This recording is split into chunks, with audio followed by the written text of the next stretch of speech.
Happy Valley on Wednesday night for a 9-race programme on the back of a Group 1 doubleheader at Sha Tin, ahead of a big programme on Monday as well. It's our Chinese New Year's Day programme, with the Classic Mile being one of the main features there. Paul Lally and Graham Cunningham join me in the studio, our form analysts here at the Jockey Club. And Graham, plenty to look back on, which we'll do in a minute, but Happy Valley, a competitive card as always. Yeah, some interesting horses. One or two really difficult races with lots of unexposed horses.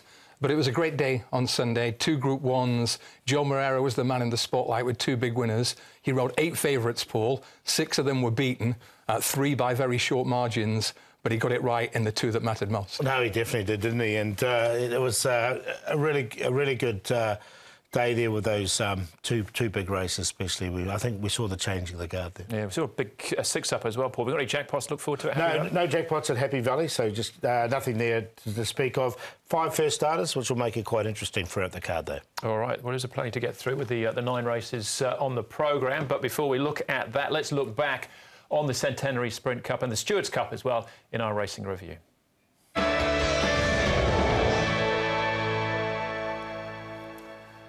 All right, first up was the Stewards Cup, race number 5. It was on the programme. Saw as a match, really, between Waikuku and Beauty Generation. Could he bounce back, Beauty Generation, after being beaten?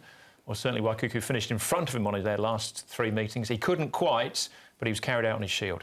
Yeah, the 2 best horses ran first and second, no doubt, in this race. It was good to see Beauty Generation almost back to his best there.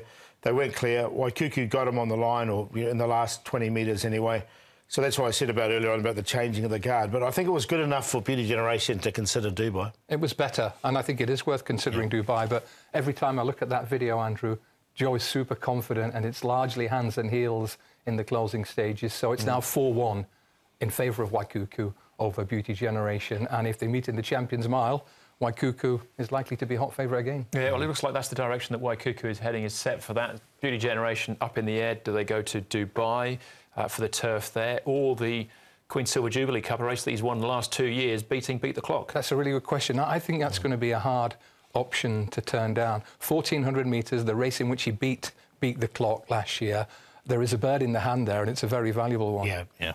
There definitely is. It's just, I'd like to see him on the international stage. I know that's from a selfish point of view. You can do both. Yeah, well, if you do both, that's even better. That's great. All right, well, speaking of Beat the Clock, let's have a look how he defended his crown in the Centenary Sprint Cup. Thanks forever. Cat Amongst the Pigeons went out in front, so Hot King Prawn didn't get the lead, as some expected, but Joe still ran him down. He did, and what a really good run here from Beat the Clock. He got well back. He sort of slightly missed the start. The gaps opened at the right time. Another confident ride by Joe Moreira, and a huge run by Thanks Forever. Absolutely. Group 1 racing is hard. And look at 1 or 2 horses who regressed from the Hong Kong Sprint in December. But one who didn't was the winner, Beat the Clock. 4 Group 1s, all by half a length or less. He's one of the most consistently high-class horses on the world stage at the moment. I was looking at his ratings. It hasn't changed, but it hasn't changed here. He was on 125 about 2.5 seasons ago. He's gone up to 127. It hasn't budged since then. He just gets the job done time after time. Waikuku got a couple of points. Beauty Generation not on the list, but they dropped him 3 points. He's now down to 131. Yeah, other highlights there. Sorry, Duke Y. I thought that was a great race. Good form race with Duke Y, Beauty Applause and Computer Patch all coming out. They look destined for better things. Yeah, we'll come back to that in a moment. But as for Beauty Generation, we shouldn't forget the contribution he's made to Hong Kong racing over the last couple of years. And we shouldn't forget that when the Longines World's Best Racehorse rankings are announced in London on Wednesday, he's still likely to be right up there with the best of them. Yeah. Number 1 dog. All right, that is Beauty Generation and the review of the weekend's action. They were the big winners, no bigger than Beat the Clock and Waikuku as well. We'll see if we can find some more, though, with our horses to follow.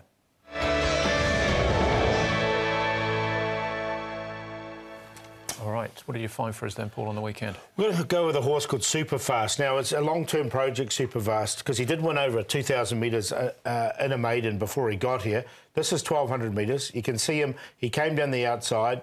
He just looked a little bit awkward there as he came off heels, but once he got into the clear, I thought he hit the line really nicely. And as he steps up and trip, you're going to see the best of this horse. The best part of this race, I think, will be the last 50 metres, the way he hit the line. I think he's come here. He's sort of acclimatised reasonably quickly. And as you see him up in distance, he'll come to his fore. He'll win races. And he went there very short on experience. I think he only had 1 race in Ireland, so he's a baby still. Yeah, exactly. second last race for you guys. A great race, but who did you find out of it? Yeah, this is not the most original selection you'll ever see, but I'm going to go with Computer Patch. I think this was one of the hottest 1,200-metre handicaps we've seen all season. It was run at a true gallop. Beauty Applause, Blondie, the flashy chestnut, gets them all off the bridle. And I think Computer Patch didn't break as well as he can do. He also just wandered. You can see him just wandering out towards the centre of the track. He gives his all. He's a highly promising horse. This is super strong form. Beauty Applause, Duke Wise, stronger in the yellow colours, runs a great race. But in between the first two, Computer Patch, I've noticed that he's still a very progressive horse. Yeah, Duke Wise did so much wrong, but still found a way to win as well. I'm going for a first starter here in Hong Kong. Anyway, he's making his debut on the weekend, called The Rock. Now, trained by Casper Founds, Vincent Ho is in the saddle. He had form in the UK for Clive Cox. His name was Vasiliev. He won a novice event at Windsor back in June. That was his last start here. He got a point for this, up to 74. He does hold a Derby entry, so he needs more points if he's going to go in that direction. But I think this is a good effort on debut. There's plenty to build with as well. He's by Dutch Art. Same sire as More Than This is going the Derby direction. And Casper Founds now has this horse, the Hulk, and Columbus County heading towards the Derby. He's looking like he's got a reasonable hand.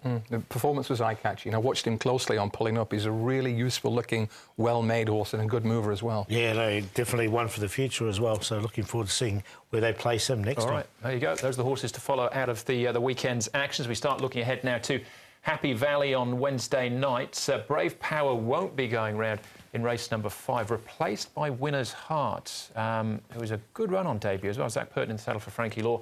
And in race 6, Sunny Power is out, replaced by Roman Impero. Jack Wong will be riding him. Jack was amongst the winners on the weekend. This is meeting number 38 of the season with 9 races on the A course. There's no trophy race as such. The better action, or the high rater action, is towards the end of the programme. The longest race of the night, though, is race number 1, Class 5 of the 2,200 metres, headed by Chaparral star Alfie Chan will ride him, taking £10 off his back. Garlic, yeah, down in class, up in trip. Aeroflash, Great Smart, also come down in class. Art of Roars won once in his life.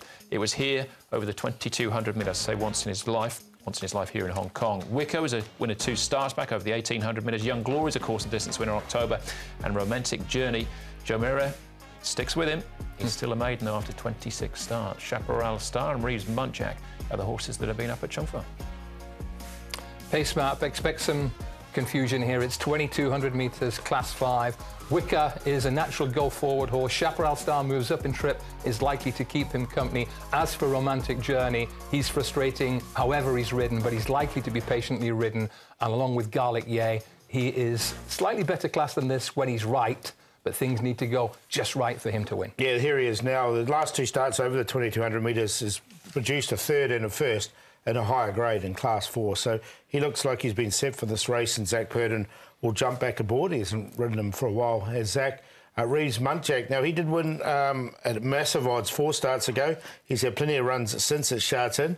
He now comes back to Happy Valley. He's been there once before, and he's sort of maintained his form. He sort of plods along there. 2,200 metres looks ideal for him. And Young Glory, he did win over the 2,200 metres as well, the Racing Club horse, and he stretches out nicely enough with race day jockey Neil O'Callaghan will take them out. All right, Neil amongst the winners as well with a double on the weekend. Let's start off here with Victorious Seeker. Wicker, Reeves Muntjac, Chaparral Star, Divine Power all engaged behind the big press winner in McMonagle. McMonagle got away and stayed away early in the straight. This was 1,800 on a different track, so we're coming to a different set of circumstances, but it was better from Victorious Seeker. He plugged on well the second, and he's only had 8 runs, so he's got less tread on the tyres than a few of these, Paul. Exactly. Chaparral Star, I think, stepping up to 2,200 metres with a £10 claim.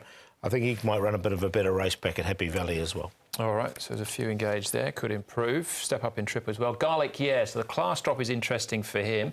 The step up in trip, also the booking of Zach Purton, who's won on this horse twice before. Yeah, he has, over the 2,200 metres at Happy Valley, off a rating of 46 in the Class 4. He's now down to the Class 5. He drops down into this grade.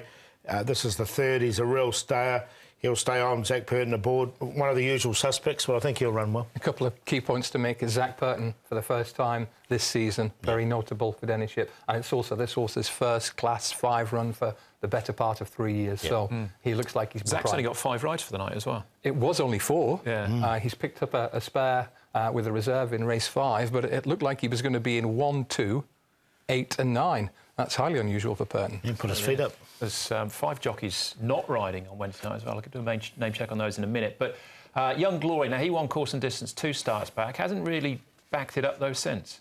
Young Glory is a horse I've got some history with. I used to work for the racing club. He's a racing club horse. He's only 1 from 25, so he's limited. But the 1 from 25 came over course and distance. When he bolted up, he made a big move down the far side. And the one thing this horse does is stay really well. Seemed to trial encouragingly there. Yeah, it wasn't a bad trial from him as well. And you're right, he's an ultimate star, isn't he? So the further the better, I think, for him. All right, all those pointers have made Garlic Yeah our favourite at this stage. Paul, he figures for you? Yeah, I've got him on top, Garlic. Yeah, I think he's been set for this race. As Graham said, key points are that Zach Purton will jump aboard and he's dropped in grade, so he's on top. Now, Art of Raw, I remember saying to you, Andrew, you really liked this when he did win over the ultimate trip, that I thought he needed hurdles and another 2 miles. But look, he did win on that occasion, and he's been sort of getting to the front over 1,200 plus. So, you know, he's actually going well at the moment, so maybe I'd see a bit of humble pie there, put him in for second. Romantic Journey comes off with a really low rating, but it's got Joe Moreira aboard and Chaparral Star back in here in Class 5. 2, 8, 12 and 1. Class 5 slugfests are not my chosen betting medium, but I do think Garlic Yeah has plenty going for him here. Purton back aboard for the first time this season, dropping in grade. Romantic Journey is a frustrating horse, but we know he's able at this level. Victorious Seeker and Wicker are more consistent than most Class 5 horses. But I'll keep it simple. Garlic Yeah down in class, Purton aboard. Yeah, I think he's probably is the one to beat, but I'm happy to give Art of Raw now back to his perfect distance another chance. The jockeys not riding, incidentally, Alexi Bedell, Matthew Chadwick, Chad Schofield, Grant Vanderkirk and Keith Young, all suspended for this Wednesday night's programme.